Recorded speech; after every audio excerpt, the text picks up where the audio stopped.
ハローマットです。ここはハイラインです。ニューヨークに来てハイライン歩きますよね。で、北から南に歩きますか、それとも南から北ですかね。で、僕は南から北に歩くのをおすすめします。で、今日はハイラインから見えるものってたくさんあるんですけど、それって何なのか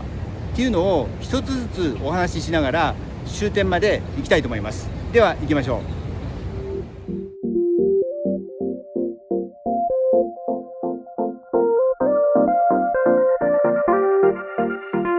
今日のスタート地点はここからです。ここがハイラインの一番南側ですね。ここでハイラインが終わってますね。綺麗で。ですから南の端から撮っていて、でこちら側を見るとハドソン川ですね。隠れてますけどホイットリー美術館がこのビルの向こうにあります。でこういうハイラインから見える作品に関しては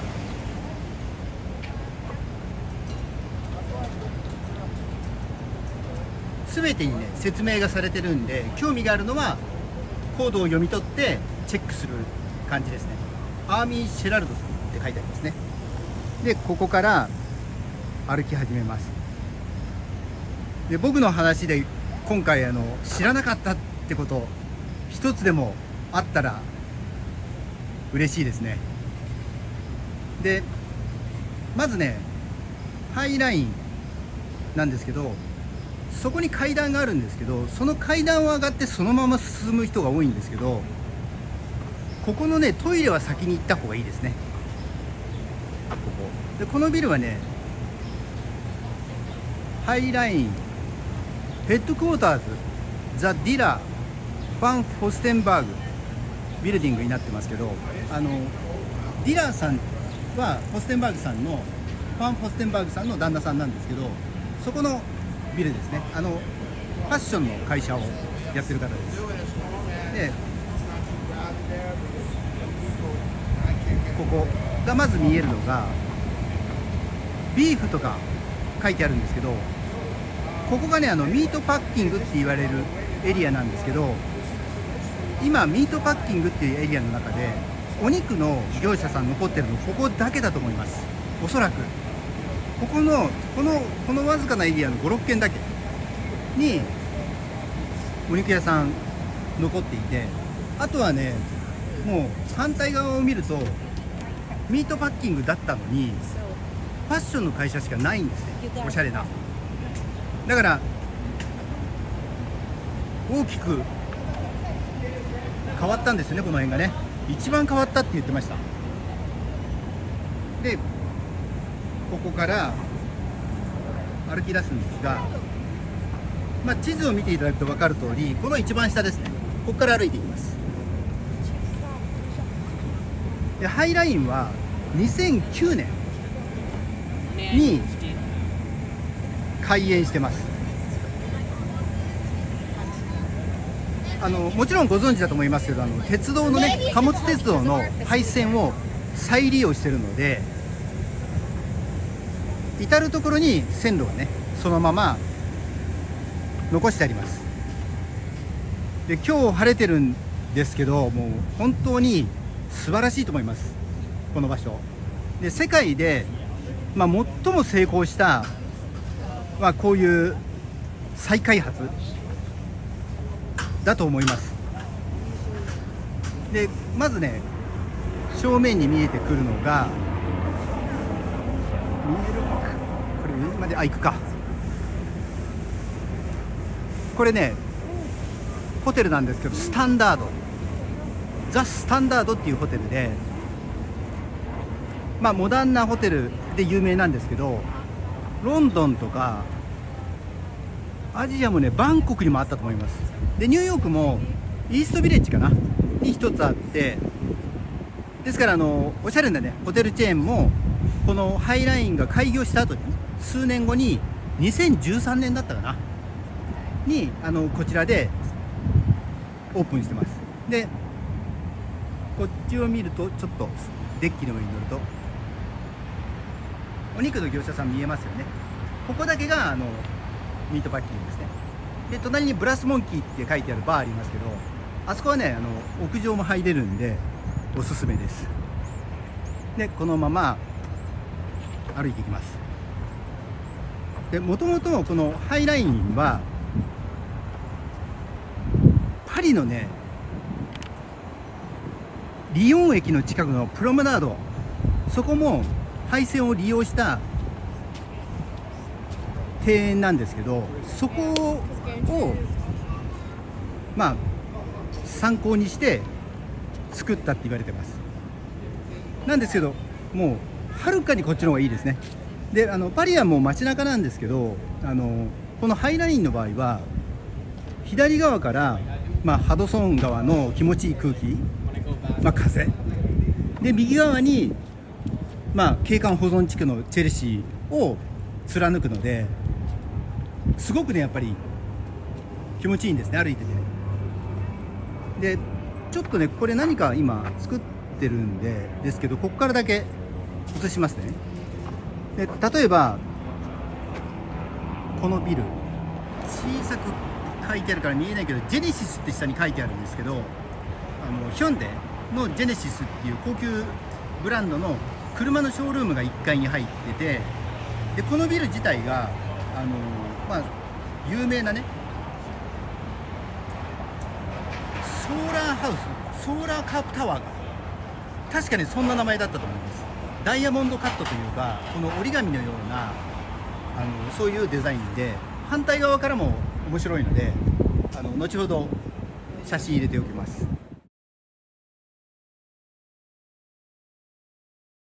工事してるんでちょっと戻りますね。で後ろを振り返るとホイットニー美術館が見えます。でホイットニー美術館はイタリーのレンゾビアノさんの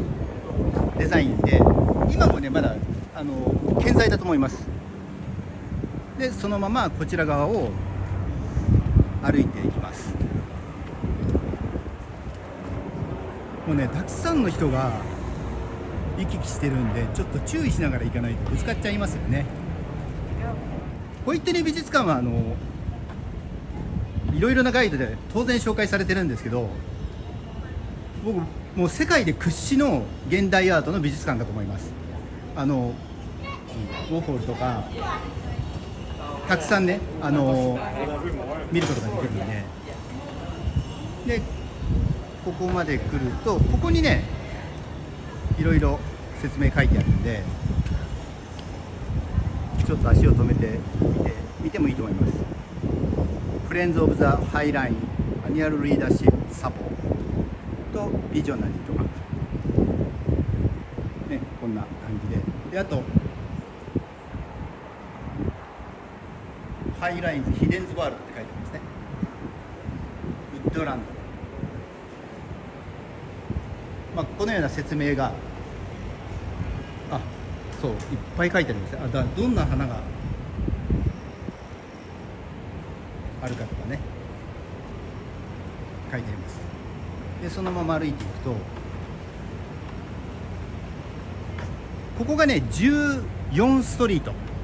スタート地点からもうすぐ14なんですけど、こちら側は街並みいいですよね。まだミートパッキングですけどエリアは。で歩いていくとここに14ってあって、そうそうですからさっきお話ししたダイアン・フォステンバーグさんのショップがそこにね、そこにありますね、白い看板で。ザ・ディラーさんの奥さんですね。ドイツのデザイナーさんでドレスのブランドで有名で、ですからこのエリアはねディラー・フォン・ファステンバーグって言うんですけど、ザ・ディラーって言うんですけど、ご夫妻の寄付で作られてます。設立当時なんででもその当時でも日本円でどうでしょう、30億とか40億とかじゃないですかね。でハドソン川の方に今来ました。でそこがピア57、ピアなんで桟橋ですね。でここが57で58があった場所、ちょっと見えにくいんですけど、ここに特徴的な建物が並んでますよね。これね、リトルアイランドです。でこれはもう今世界で最も人気のある、デザイナー、建築デザイナー、プロダクトデザイナーさんの、作品なんです。でその隣がちょっと見えるかな、こっちに木のね朽ち果てた桟橋があるんですけど、それはねそのまま残してあるみたいですね。で僕が初めてニューヨークに来た時とかはまだまだ桟橋残ってて、突き出たのをよく目にしましたね。でハイラインができた時もリトルアイランドなかったので、こちらのお友達にニューヨーカーにねその歴史をね説明されました。でその隣にあるのがだからリトルアイランドですね。そうそう、このだからリトルアイランドはトーマス・ヘザウェックさんのチームのヘザウェックさんの作品です。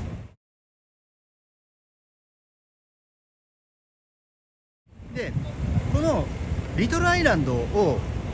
見えないように塞がっているこの目障りなレンガ色の建物、これはですね、僕の知る限りマンハッタン唯一のラブホテルっていうんですかね、日本でいう時間貸しのホテルです。でマンハッタンってホテルたくさんあるんですけど、要は3時間とか2時間とか、ここはね10時間までいられるんですけど、そういうホテルっていうのはないんですね。でしかもこれねリバティインっていうんですけど、ホテルは Google 検索でヒットしないんです。だからある意味秘密のホテルでしかも本当はこのホテルがなかったらリトルアイランド写真綺麗に撮れるのにってみんなね思ってると思います。ただほとんど 99% の人はここが時間貸しのホテルだって知らないでしょうね。でそんなものが残ってるというかね、最新のスポットを邪魔しちゃってるのもニューヨークかなと思います。で、そのまま歩いていくと、この辺りはね一番好きですね。僕皆さん座ってくつろいでますけど、寝てる人もいるんですけど、日焼けしそうですけどみんな気にしないんですよね。そうだからここすごくよくて、でそこに水辺があって、いつもね裸足で遊んでますみんなね。でこのエリアをファン・フォステンバーグさんの寄付でね完成した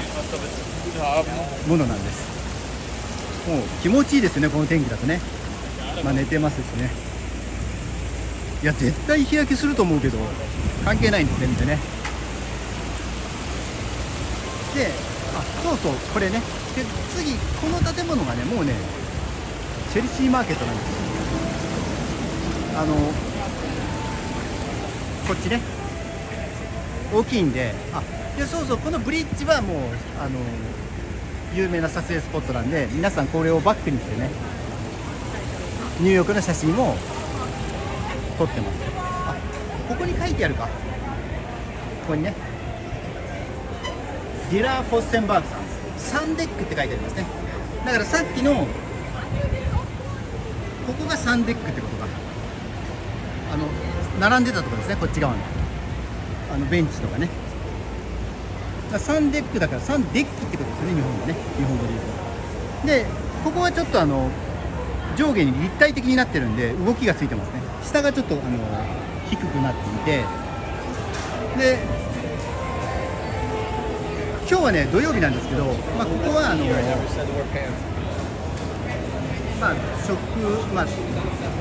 食べ物をねいつも販売してます。チェルシーマーケットの上なんで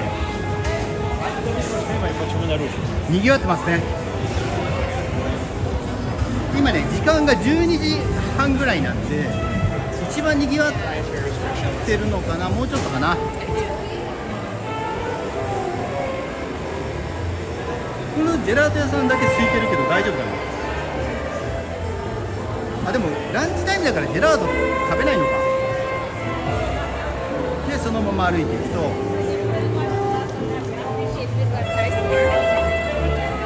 で音楽が流れてたり、まさにニューヨークらしいんですね、この辺はね。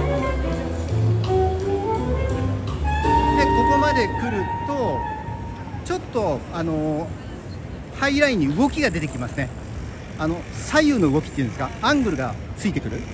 そんな感じで、このハイライン都市伝説なんですけど、なんかね、アライグマが出たって誰かが言ってましたけど、本当ですかねこれ。大げさに言う人多いので、次のトイレがここだ、2個目ここですね。ここにおトイレあるんで、こんな感じで、まだ3分の1も来てないですね。ちょっとスピードを上げようかな。でそうすると、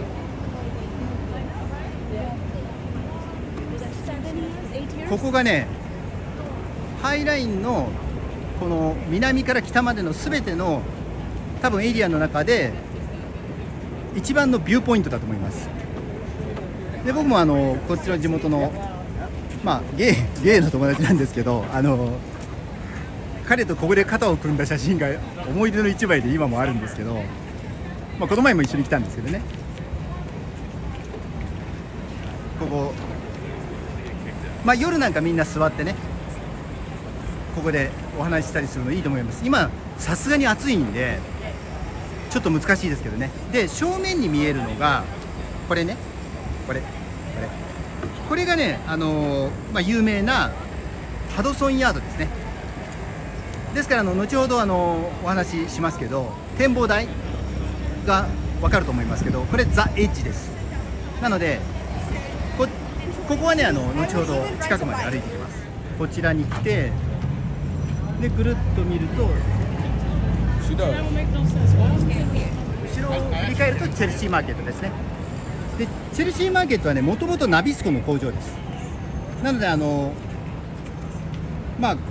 それをリノベーションして使ってるんですけど、でこのハイラインのハイライトといえるオブザベーションデッキ、そこから写真撮るんですね、みんなね。でそれを越えて歩いていきます。でそうすると、このね、四角いのがポコポコ連続するこのビル、これねランタンハウスって言います。でこのランタンハウスも冒頭の方でお話ししたリトルアイランドと同じトーマス・ヘザウィックさんの作品です。なので素晴らしいアパートですね。でこれがこのアートがここか、アレックス・ダコーテさんで、この展示も2年以内にはいつも変わっちゃうんですね。だから例えば3年前にハイライン歩いたからいいやと思わずに、2年に1回ぐらいはこう歩いて感想した方がいいって言ってますね、みんなね。でこのランタンハウスの間を抜けていきます。日差しはね強いんですけど、風は少し冷たいんですね。だから快適といえば快適ですよね。で歩いてる人を見ていただくと分かるんですけど、短パンの確率が高いんですよね。てかほとんどみんな足は出している。前の人たちもそうですもんね。だから僕いつもね、日本との違いって大きいなと思ってます。タンクトップ、短パン、T シャツで、夜のディナーとかはみんなおしゃれしてくるんですけど、昼間は本当カジュアルですよね。でも健康的でね、いいなと思います。ファッションが。で年配の方もまあ肌を出して歩いてる方多いので、あんまり気にならないんでしょうね。でこのハドソンヤードの開発がマンハッタンでまあ最後の開発、最大の開発って言われてますね。それぐらい大規模で一番変わったってみんな言ってます。変わってよかったっていう人と、前のちょっと危険な雰囲気の方が良かったっていう人と、意見がね分かれてますね。でこの辺りは右側はチェルシーですね。もうですぐそこに古い建物、そこねハイラインホテルです。でもともと進学校をもともとあった建物は進学校として使われていて、でそれをホテルにしてます。で素晴らしいホテルなんで、それはねチェルシーの会で中を映してます。でこっち側もチェルシー町、チェルシーらしいね町ですね。でこのそうだな、ハイラインホテル、ザ・ハイラインホテルのあたりからアートスポットがね増えてくるんですね。下に降りると。でこれはテレサ・ソラーブートさんってなってますけど、こういうのがあって、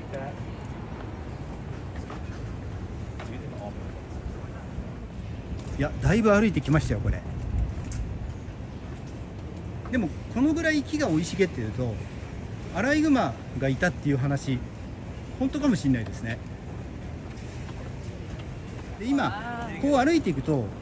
僕は南から北に歩いてるんですけど、逆の人もこれ多いんですね。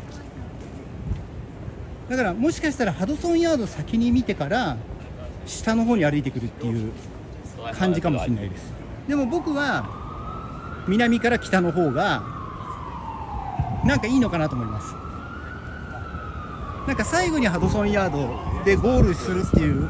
方がちょっと自分的には好きですね。でこっちもチェルシーのこの辺がギャラリーとかねがたくさんあるエリアです。でそこにディアってありますけども、ビーコンにはディアビーコンとかね、そうビーコンにあるディアビーコンももともとナビスコの工場で有名ですね。すごいいいと思いますよディアビーコン。でこれも最近のか、前まで違うのでしたから。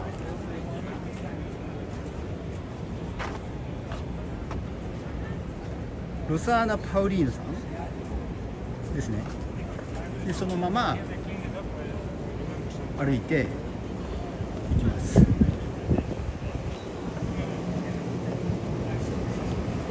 れをみんな撮ってるのかな。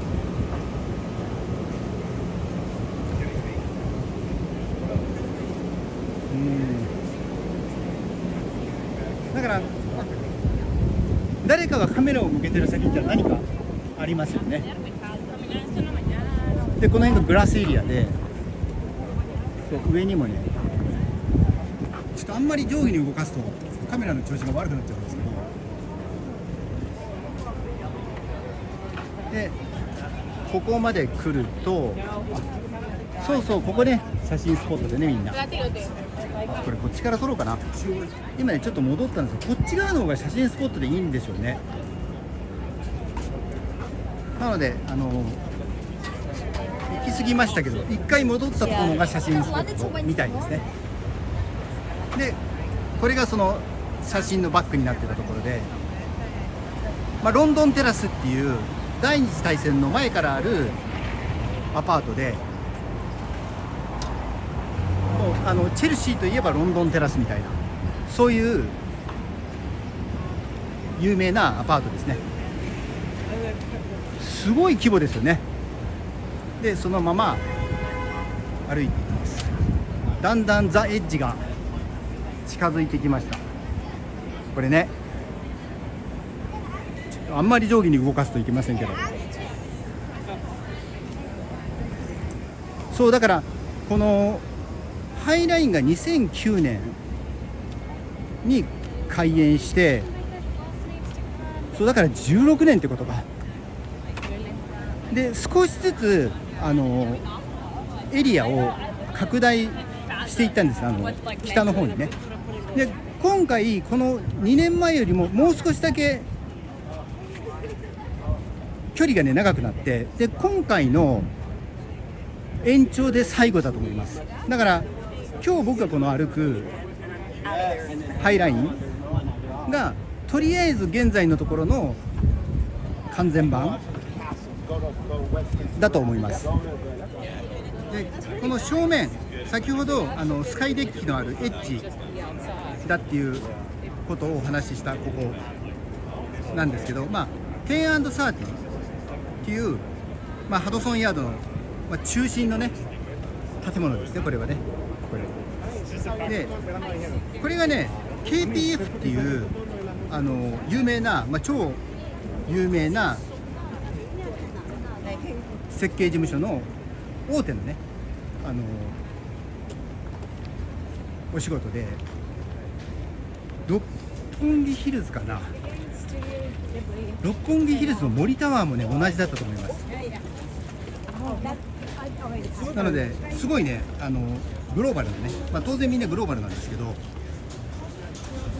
会社が施工しました。アイデアの元になったパリのその空中歩道っていうのかな、プロメナード、プランテって言ったのかな、僕ちょっとフランス語なんて言っていいのか分かんないんですけど、そこはね、僕も写真とか残しとけばよかったんですけど、こういう雰囲気じゃないんで、やっぱりね全く違う素晴らしいものができたと思います。でここもビューポイントで、そうだからこっちがチェルシー側か、こんな風にね。でこういうところでお話、友達とねお話ししたりするのがいいですよね。でこのまま歩いていきます。だから多分ねこの遊歩道、空中遊歩道、ブルックリンにもあるんですけど、ブルックリンのスケール小さいんですけど、いろいろなとこがそのアイデアをその土地なりに解釈して、確かシカゴとか上の方にもどっかあったと思うんですけど、作ってるんですけど、ここまで成功してるとこっていうのは本当にねないと思います。それぐらい多くの人がここに訪れてで楽しむと。でそうそう、このアパートちょっとここだとどこだかと思ったら入るかな、こうか。これはね亡くなってしまった少し前にザハさんの作品です。ザハ・ハディドさん。日本も東京オリンピックの時に一番最初の頃のスタディアムのデザインがザハさんのデザインを採用するんじゃないかっていうことでやってたと思うんですけど、そのザハさんのデザインでものすごい有名なんで、みんなやっぱ写真撮ってますね。これです。なのでぜひここ通った時には、もうすぐハドソンヤードなんですけど、かなり上まで来て、これはね一見の価値ありなので、こう歩いてくると両サイドにたくさんあるんですよね。有名なというか、それももう最近活躍した作品が多いです。こっち側にチェルシーサイド、なんか建設中の高層ビルいっぱいあるんですよね。そう、みんなねザハさんの写真、ザハさんのビルの写真を撮ってますね。だからそれぐらい人気なんでしょうね。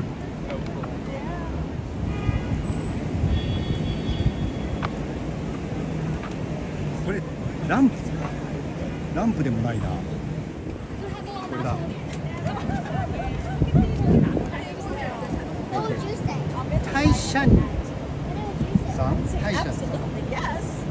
The sun is flame that haunts the night。太陽は炎、夜を奪う。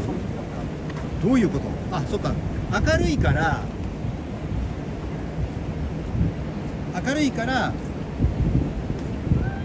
夜を奪い取っちゃうってことか、ということのようですね。これはですね、これも同じですね。そうそう、これこの2本の少し曲がってるこの塔、これね、マンハッタンウエスト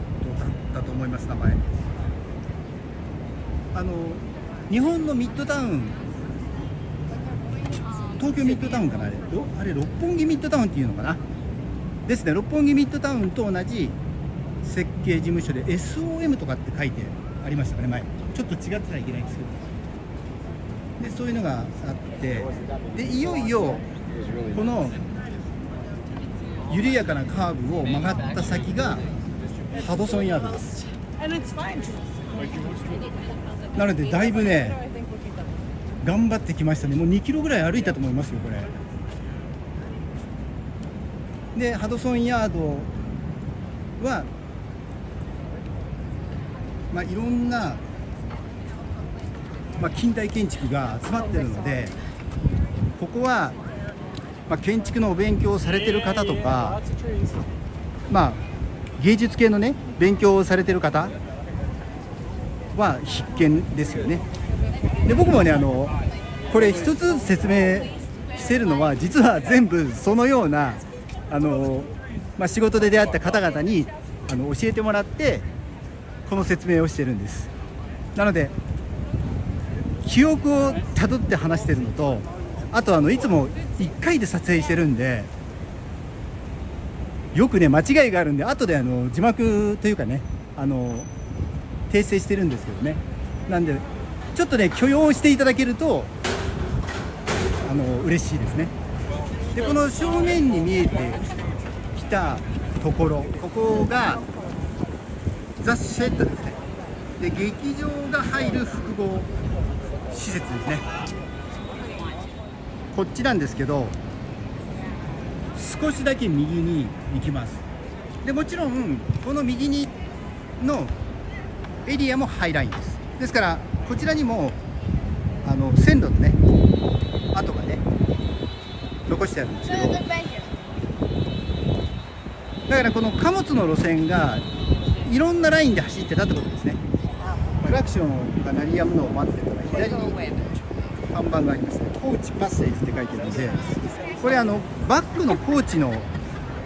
なんか寄付金か何かで作られたのかもしれないですね。よくね見て歩くとそういうものが見受けられますね。ですからサンクストゥ何々とかね、サンクストゥアダムさんとかいろいろ書いてあるんで、なので多くの人の寄付でね成り立っている。でこの辺はねチェルシーの一番北の方になるのかな。もうそうですね、ギリギリですね。でこちらへ抜けてくると、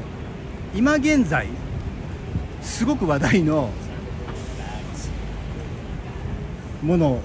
がこちらにドンと構えてます。これねダイナソーっていうんですね。で1ヶ月以上前かな、なんかすごいイベントもやってましたね。でなんでダイナソーなのっていうことなんですけど、鳩なのにダイナソーだけど、作った人がこれを恐竜だって言ったら恐竜だってことがアートの世界なんですかね。でも今ものすごい話題のスポットです。これです。だからここまで来て、このダイナソーくんは写真撮ってあげてください。シェッドのとこに戻ってきました。でここからさらに歩き続けます。ですからここ大きく左に曲がって要はね、ハドソン川の方に向かっていくってことですね。で、通りでいうと30ですね、今。で、こういうところにもちょっと動きをつけて残してある。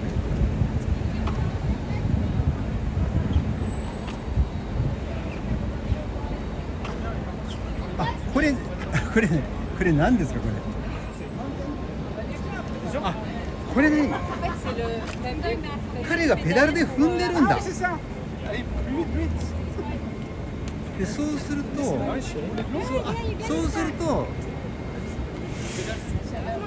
出た。ここに説明ありますね。ミカ・ロッテンバーグさんって書いてありますね。あ、来年のね、3月までって書いてありますね。で、そういうのがあったり、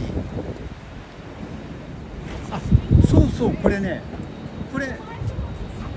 ちょっと待って、今これザ・シェットの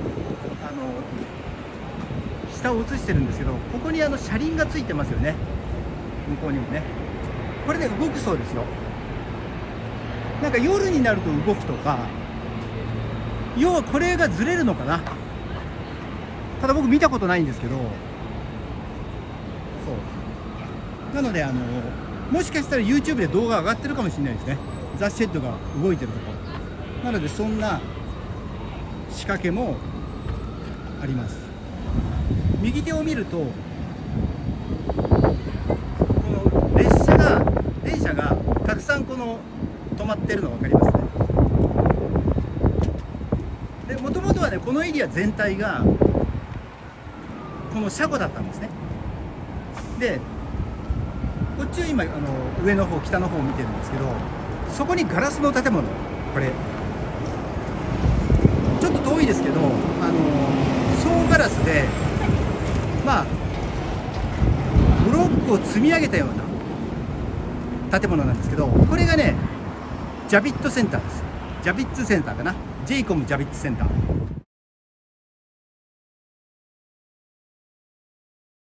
で、マンハッタンって大きなベニューってあんまりないんですね。多分ね、僕ここだけだと思います。なのでマンハッタンで大きな催し、例えば展示会、そういうのをやるときはほぼね、このジャビットセンターがそのベニューとして選ばれます。で、いよいよハドソン川が見えてきます。で、向こう岸はニュージャージーとかね、そっちの方になるんですけど、ニュージャージーといえばボンジョビとか古いですからね、僕ね。で、右を見るとまだね、これから開発されそうな余地が残ってますね。こっちもそうですね、今開発してますね。でもそうするとこれ見えなくなっちゃうのかな。向こうに古い建物が2つありません？で、1つこれか、手前、このちょっと僕の動画だと見えにくいんですけど、ターミナルストーレって書いてあるかな。ターミナルウェアハウス、ザ・ターミナルウェアハウスがフルネームだったかな、なんですけど、ここも歴史ある大きな会場で、何かのね、ショーをやるとき、それも大手の有名なお金のあるところはこのターミナルウェアハウスを使ったりしてますね。で、その後ろにこっち後ろに見えるのがスターレットリハイか。で、こっちはそれよりも少し小規模な、展示会というか、そういうものを開催する、歴史あるね、ビルですね。だからもしこの場所にすごい大きいビル建っちゃうと、そうですね、その2つの建物見えにくくなっちゃうかもしれないですね。で、歩いてきて、で、いよいよハドソン川ですね。だけどこの辺りからね、少しずつ見どころがなくなってくるかと思いきや、振り返るとベセルがあります。なのでこの辺は時々振り返りながらベセルを見ながら歩いていくと。でこのベセルもリトルアイランドとか、それからランタンハウス、ランタンなんで要は四角いあれですね、電気じゃないね、炎を灯すそのランタンを組み合わせたようなデザインのヘザウィックさんの作品です。だから今日この一番南から一番北まで歩く間に、なんとヘザウィックさんの作品が3つもあるとですね。だから望遠のカメラとか持ってたらここから撮るのいいでしょうね。でもう少し先に人だかりができてるんで、あそこかな、そこだ。だからちょっと遠いけど、やっぱりここまで来て写真撮るしかないかもしれないですね。どんな景観になるのかな。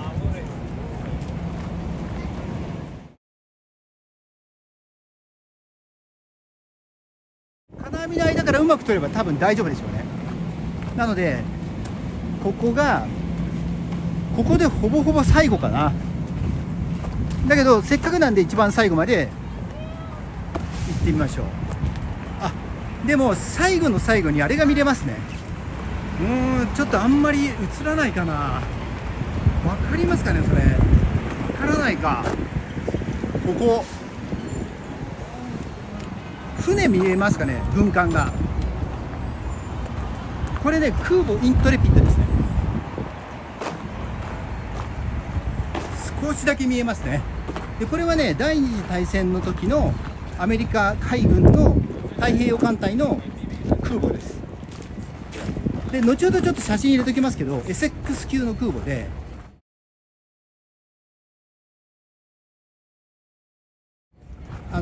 第二次大戦の後半、中期から後半でベトナム戦争まで運用してたと思います。ですからアメリカの空母の、要は第二次大戦の時の空母の完成形の一つですね。でただあそこのイントレピッドは海洋博物館になってるのかな、なんですけどあんまり良くないんで、初めてのニューヨークの方とか2回目3回目ぐらいの方は行かない方がいいかなと思います。そんなにすごくないんでね。だけど乗り物大好きな方だったら足をぜひね運んでみてください。で僕ももちろん行ったことありますけど、そんな感じでいよいよ終わりになりますが、だいぶ間違ってたかな。話しながら来ましたけど、記憶を頼りに皆さんに、周りの人に聞いた情報をもとに思い出しながらお話ししてきました。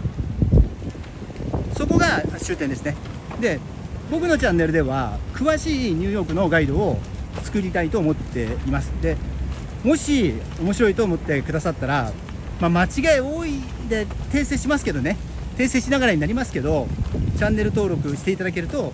嬉しいです。では失礼します。